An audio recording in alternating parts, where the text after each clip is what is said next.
Right, so we've got the French now, because, well, not the French, not all of them. The French government. The French government, who have a history for ruining things for rugby league. And the latest one is the World Cup in 2025, which you may have seen today, is not happening in France.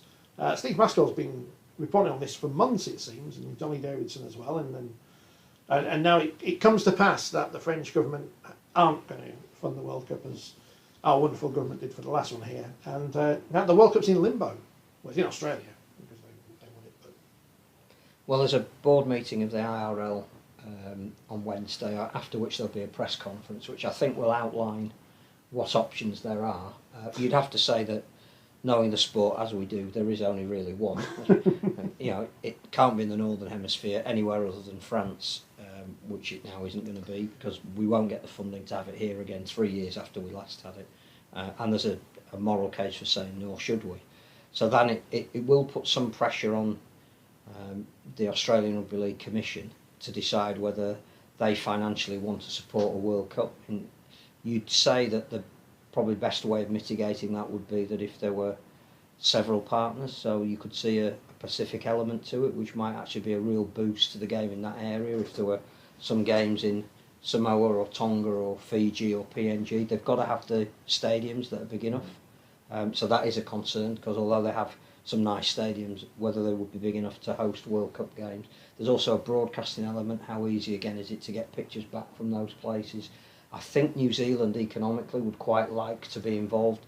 That's again if there's commercial considerations to enable them to stage it, because I don't think they can generate the sufficient funding themselves. And it's about again then whether Brisbane would host the final, say, because that is the capital of rugby league, as we saw with their Magic Round, which was sold out every day. So economically, you possibly could do it at relatively short notice in the Southern Hemisphere. It's whether there is the will to do it.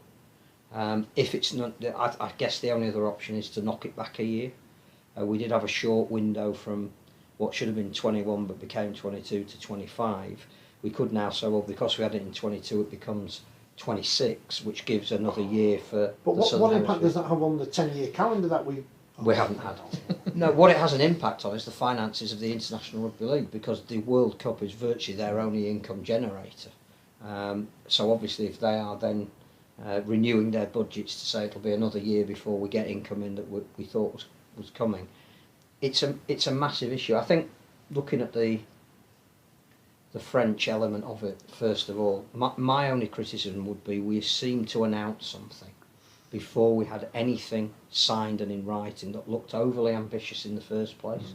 So we were coming off the back of a really successful World Cup in terms, we don't know yet financially how successful it was, but in terms of visibility, profile, and the three variants being played together, it broke new ground, and all of those games were negotiated to be on free-to-air television, and everybody stepped back from it and said that was a real worthwhile exercise. All the players that went back from the Southern Hemisphere and the coaches in all the press conferences were saying, yeah, our seasons are too long, but we want to be part of this.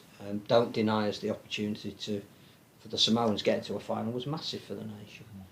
And I think we then thought for France to say straight off the back of that, we're going to have more nations there, we're going to have an extra tournament for the youth, that unless that's signed and sealed, you don't really say that, because all you're doing is setting yourself up for a fall, which has now happened. In terms of the way the world has changed, clearly we are in an economic crisis. It was overly ambitious probably for the French nation to have a Rugby Union World Cup, an Olympics and then a Rugby League World Cup. If you're going to get squeezed financially, it's the third of those that's going to get it. You're not going to stop the Rugby Union World Cup now because it's, 6 months away? Well, we can try. Historically, they're not going to do it anyway. You're not going to turn around to the Olympics and say, we can't manage it. You're going to go to the sport that's the smallest of the three and say, I'm sorry, the funding we promised you isn't there anymore. We as a sport are not big enough to get alternative funding, particularly at short notice. We sometimes have to step back and realise what we are. But I just don't think the French should have painted such an ambitious picture before they'd signed contracts, and that does make us look particularly foolish, I think. Yeah, I don't think it comes as a surprise, because my understanding during the last World Cup last year it was probably not going to happen in France, and that was only rumour. But it's obviously come to pass it has been. So I think you're rightly saying in relation to adding a fourth tournament or add dimension to the tournament, just from a logistical point of view, speaking to some of the staff that were involved in the World Cup last year, logistically trying to organise 3 World Cups. And then had the happening at the PGRL same World time. Cup stuck Absolutely. in late on as well. Yeah, and saying for them how difficult that was. And perhaps I'm maybe doing them a disservice, but maybe less experienced at delivering major events, as perhaps some of the Rugby League staff have been in the past.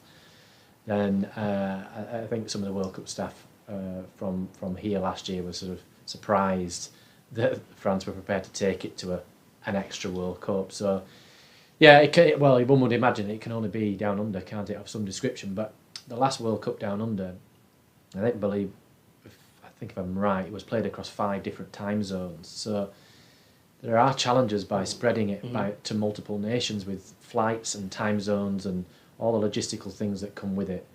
And whether you get government funding from places like Fiji, Samoa, Tonga, Papua New Guinea, you probably don't.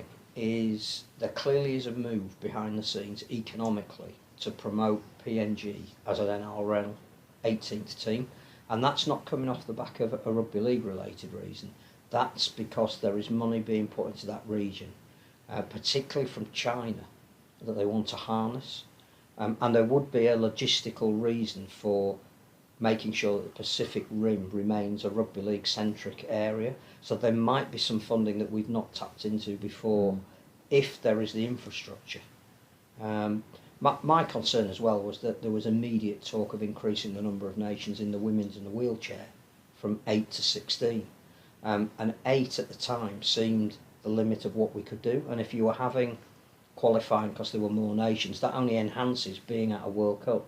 We haven't got another 8 women's nations and 8 wheelchair nations as we sit here today that could have played in that 2025 World Cup. So again, it's overly ambitious, both as a game and as a hosting nation, before we'd even started. Maybe we do have to leave it at the format that we had it, which was successful in 2021, and try and find I think it would be massive for New Zealand, who went through an awful time with COVID as a nation. Obviously we're isolated, we're cut off for 2 years, the Warriors couldn't play at home. It's all starting to come back a little bit. A World Cup in a couple of years' time might be a real good boost for them, but they're not a nation that could generate the finance themselves. They need help with that. But it'll be interesting to see what the IRL say on Wednesday as to what their options are. The only bit of hope in the press release that the IRL put out after the news broke was that they are fielding expressions of interest for the next 2 World Cups as well, 2029 and 2033. It'd be very interesting to know where they're from and how serious they are, because I think the other thing we shouldn't forget is 2025 should originally been in America. Yeah, absolutely. And that fell on its face because, again, there weren't enough guarantees up front before we announced it. When are we going to learn that we don't announce anything until... Well, the World Cup's only ever been, hasn't it, forgive me if I'm wrong, in France, England, UK, whatever that makeup is, and down under. Because that's where our power is. is. And the last World Cup down under was in PNG in New Zealand and Australia. I'm not aware of World Cup games that are taking place beyond those nations down under. So it's not that they're fielding expressions of interest, but where are they fielding them from? Can't imagine they're fielding them from anything other than basically Australia and England. What will be interesting is you would think that there will always be entrepreneurs that want to promote America and Canada, that North American bloc, whether they're of sufficient magnitude to be able to pay for what we'd need. That's another aspect, because we've seen that fall flat before. I suspect the other area that would be interested probably could be the Far East, the Middle East, where there is money to put on sporting events. And the Qatar World Cup is an indication of the fact that football is not huge over there, but they have money that they want to be seen to be staging major events. Now, whether they deem our World Cup to be a major event, I don't know. It'd be interesting to see if expressions of interest have come in from regions where Rugby League isn't even played at the moment. So you've heard it here first, 2029 World Cup, Rugby League, Qatar. I'm not sure we should endorse Qatar. Discussions about sports washing. We just take the money from anywhere. But what is interesting is that there are areas of the world. The other irony, I think, at this time is that at the very moment that we're saying we're unsure of where the next World Cup will be, the NRL are in Las Vegas, negotiating the opening round of the 2024 season to be in Sin City, and they're talking about allying it to other sporting events that weekend. So to have boxing, to have the UFC, to have the opening round of the NRL with all the various celebrities that we have in, well, both of them, that we have in Hollywood. You know, so it would be South against Who's the other Manly. one?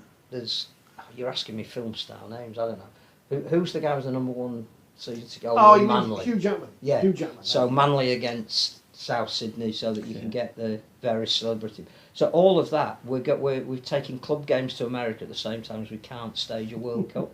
It's typical rugby league. I mean, at least we won't have the head of the IRL moaning that the broadcasters in Europe aren't going to pay as much money as as FIFA are doing at the moment for the Women's Football World Cup, which is coming to Australia and New Zealand this summer, because we know that, of course, all the money for broadcasting is going to be completely in Australia and New Zealand, and we'll play whenever they want, which is fine. The only other USPs that we've got at the moment are women's and wheelchair, because I think the standard of NRL women is really high. So by the time 2025 comes around and some of our players have played in the competition, we become slightly better, being England.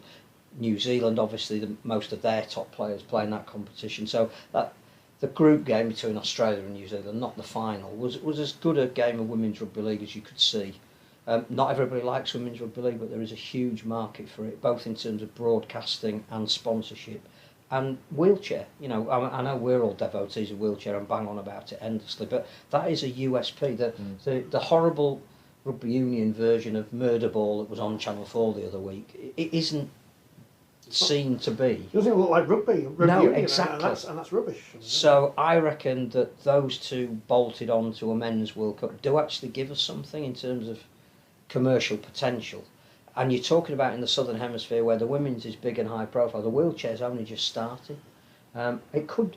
Well, I mean, I wonder if the Australians could convince a former Golden Boot winner to put on their green and gold jersey as... Well, the first training session has taken place in Auckland.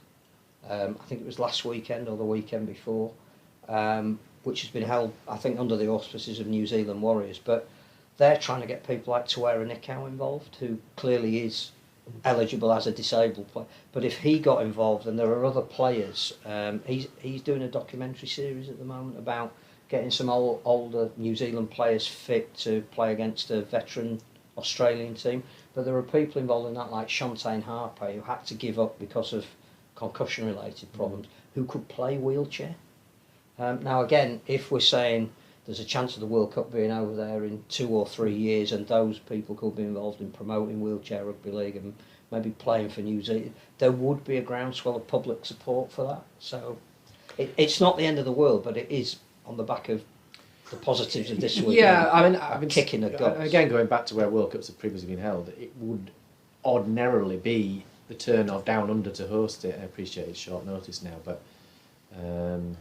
Listen, don't need to build any stadia, that's the thing, isn't it? It's all the infrastructure is there. It's just I think this again is where IMG come into it, because it's not about what IMG are doing for the domestic game here, and we're seeing what they're trying to do, and it might be taking a bit longer than we would like, but they're obviously having an impact.